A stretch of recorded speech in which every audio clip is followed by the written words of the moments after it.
Jadi hari ini kumpulan kami akan berkongsi tentang gejala ponteng di kalangan pelajar sekolah. Tapi sebelum itu, korang tahu ke apa itu ponteng? Kalau belum tahu, jom kita saksikan dulu penerangan tentang apa itu ponteng.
Okey geng, dah faham belum tentang ponteng ni?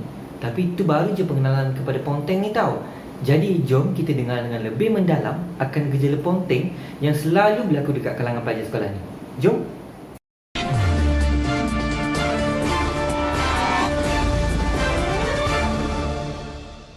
Okey, ponteng sekolah mencatatkan rekod selalu laku disiplin tertinggi dalam kalangan pelajar sekolah sepanjang tahun lepas, 2017, di mana Menteri Pendidikan Datuk Seri Mahathir Khalid ada menegaskan ia meliputi 1.4%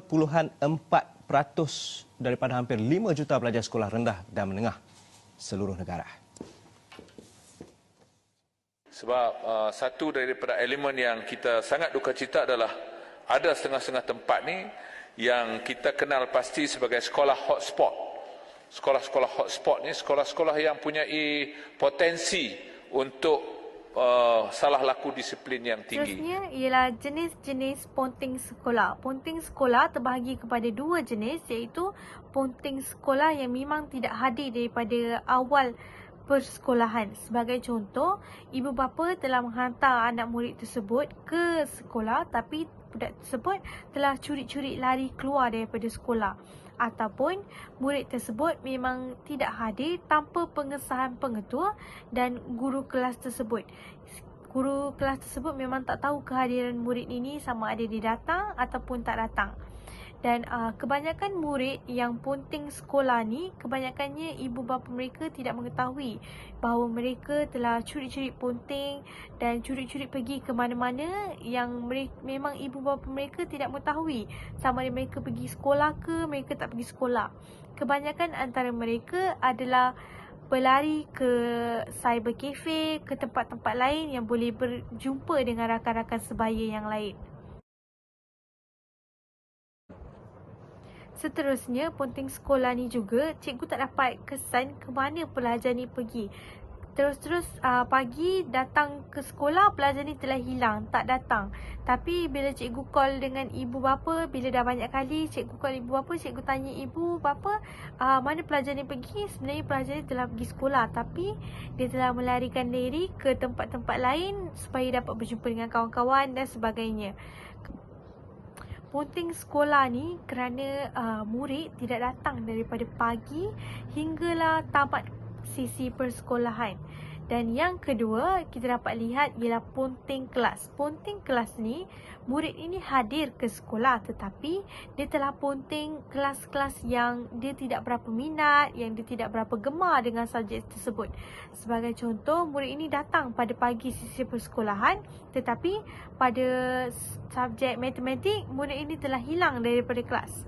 Dia telah keluar, pergi ke tempat-tempat lain, telah pergi ke kantin, pergi ke padang, ke tempat-tempat yang cikgu tak dapat detect kat mana pelajar ni berada. Terdapat beberapa faktor pelajar melakukan gejala ponting kelas ini.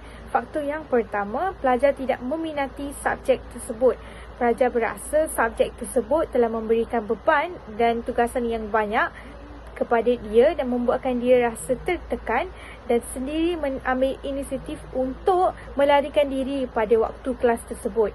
Yang kedua ialah pelajar tidak berapa minat dengan guru yang mengajar dan pelajar menjadikan faktor tersebut untuk pelajar melarikan diri daripada kelas tersebut. Yang ketiga ialah pelajar berasa terbeban dengan situasi kelas tersebut. Serta-serta kelas cikgu yang sangat garang, mungkin pelajar rasa takut dan ingin melarikan diri ke tempat-tempat yang bersembunyi supaya cikgu tidak dapat lihat ke mana pelajar tersebut pergi. Ponting kelas ini lagi susah cikgu nak kesan daripada ponting sekolah. Ponting sekolah cikgu dapat tik kehadiran pelajar ni hadir ke, pelajar ni tak hadir. Ponting kelas susah cikgu nak detect. Ada cikgu yang tak perasan murid ni tak ada. Itu dia datang. Hari Kak Rabu sepatutnya dia datang, tapi kenapa dia tak buat kerja ni?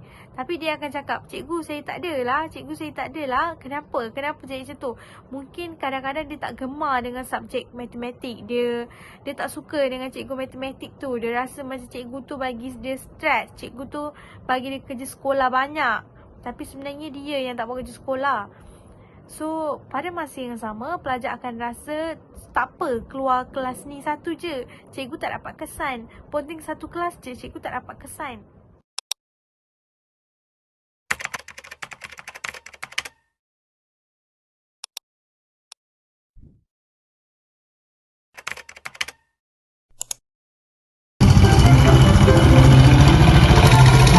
Lewat dah kita ni sekolah ni. Kita pagar tutup dah. Mana kita ni? Poteng Kita potong. Ye Baru.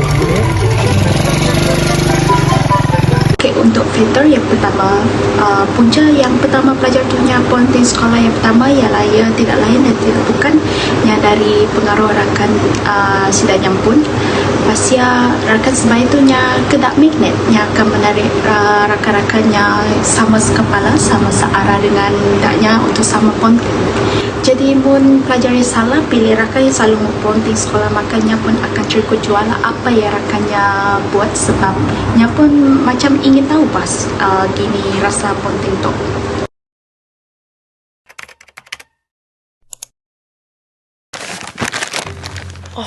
It's you.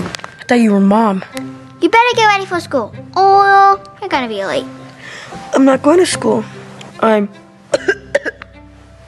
sick. You don't seem sick. I know, genius. I'm pretending so I don't have to do our English test. Punca yang kedua, punca tu biasanya antara sebab belajar ponting sekolah sebabnya si minatnya si mau belajar. Lebih-lebih waktu kuis atau mau exam memang setidaknya si akan datang sekolah, lalu banyak alasan lah, ada sakit lah, ibu bapa siapa hantar lah, macam ya lah. Okey, pastinya keadaan Tok Joak mungkin berpunca dari sukatan pelajaran dari sekolah yang memerlukan pelajar tu yang menghafal seperti mata pelajaran sejarah, matematik, geografi atau English macam tu. Pelajar tu yang memang hafal kedatuk, pelajar tu yang rasa si mampu mengikuti pelajaran yang diberi oleh cikgu danya sebab banyak gila badanya ketinggalan akibat kelemahan dari danya pun.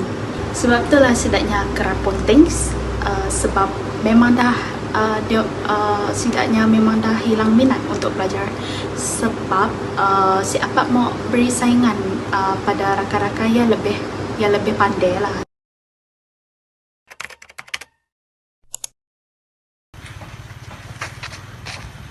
Weh, Aiman, Puan. Yang ampun lama tunggu dah. Sorry lambat.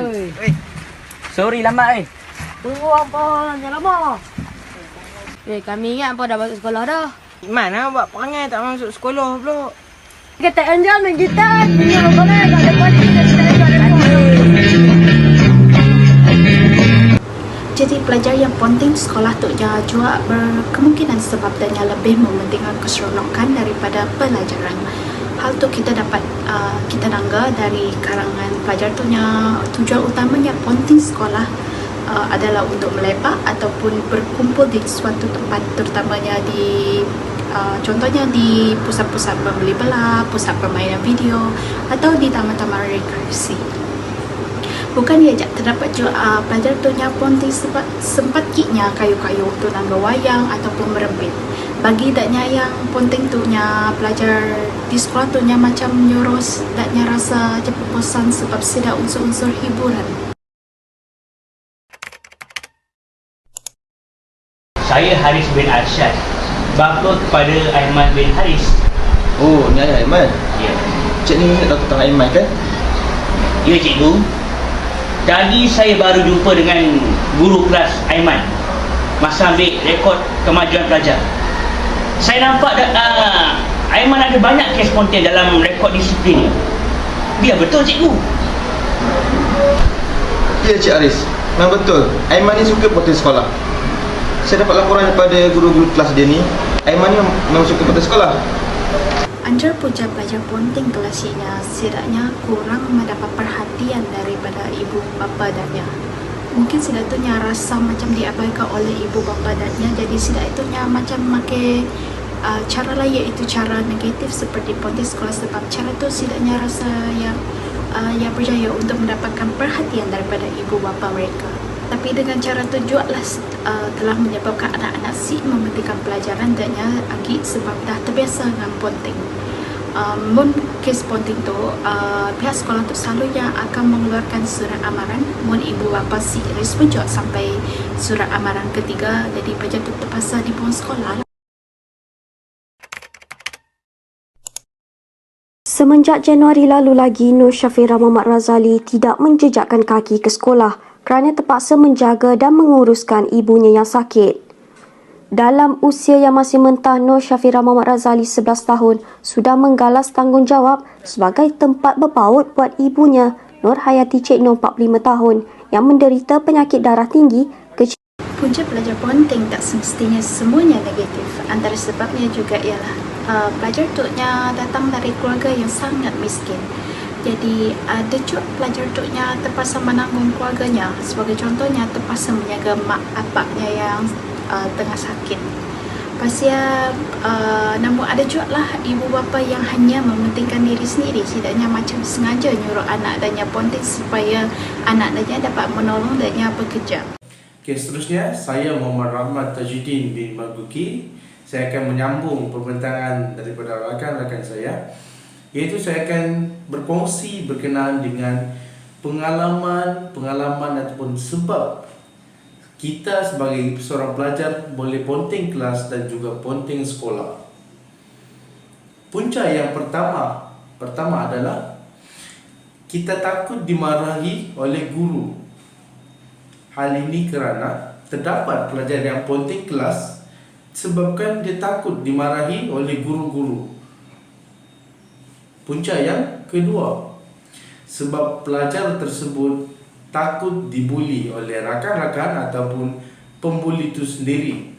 Hal ini kerana pelajar yang menimbulkan rasa takut dibuli akan membuat pilihan, iaitu tidak hadir ke kelas, dan yang lagi parahnya tidak hadir ke sekolah.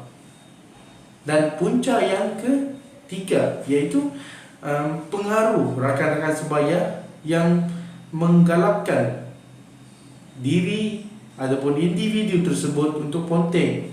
Hal ini kerana rakan-rakan sebaya merupakan salah satu aset yang paling penting dan aset yang paling berharga dalam diri kita.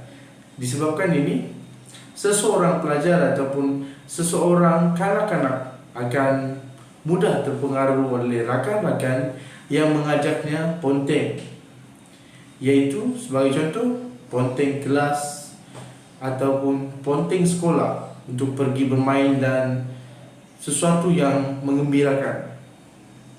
Dan yang keempat, yang terakhir sekali adalah punca seseorang itu ponteng sekolah, iaitu kurang sokongan daripada ibu bapa dan juga penjaga. Mengapa saya katakan begitu? Yang pertama sekali, seorang pelajar itu tidak akan hadir ke sekolah disebabkan kurangnya sokongan dari ibu bapa.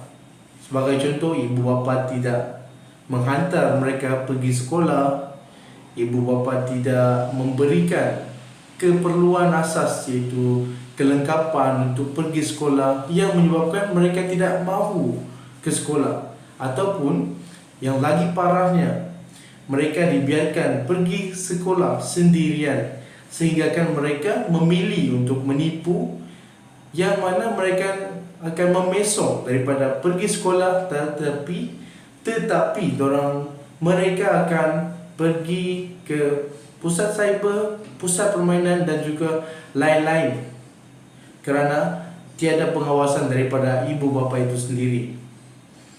Jadi kita akan mendengar ulasan yang lagi mantap, orang kata. Kita akan mendengar ulasan daripada seorang guru yang kumpulan kami telah temu bual di sebuah sekolah. Oleh itu, apa itu wujud? 90% adalah keluarga B40. So, pengangkutan mereka yang selalu jadi masalah, mereka selalu pakai motosikal yang harian ini terus. Dan masalahnya juga sikap pelajar ini, dia tak nak masuk asrama. So, jadi sebenarnya satu masalah dia, sikap pelajar itu sendiri, dia malas bangun pagi terutamanya. Yang kedua, kalau hujan memang itulah alasan dia. Saya menambahkan alasan sikap malam. So, yang ketiga, faktor keluarga yang B40 dan juga so itu antara faktor penyebabnya pelajar ini ponteng. Dok mana tu?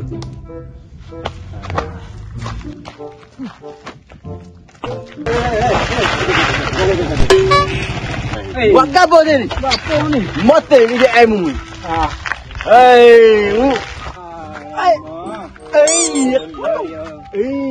Orang yang tak boleh dia. Bocah dia udah baik. Sudah baik. Lah ni dia mau khabar ke tak lah. Dia mau motor juga lah ni. Tak ada apa. Rokok baca-baca. Ada. Rokok mari.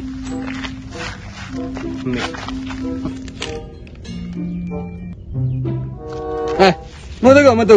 Nak cocok rokok. Baca. Lihat. Kau jadi rokok. Aku mau cocok lah. Okey. Muka apa? Kayak gini. Baca. Hui.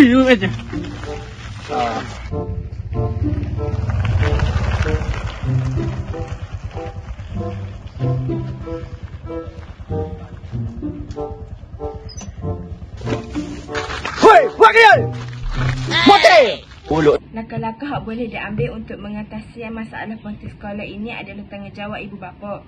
Ibu bapa perlu bagi perhatian lebih kepada anak-anak supaya mereka tidak terasa tak abai.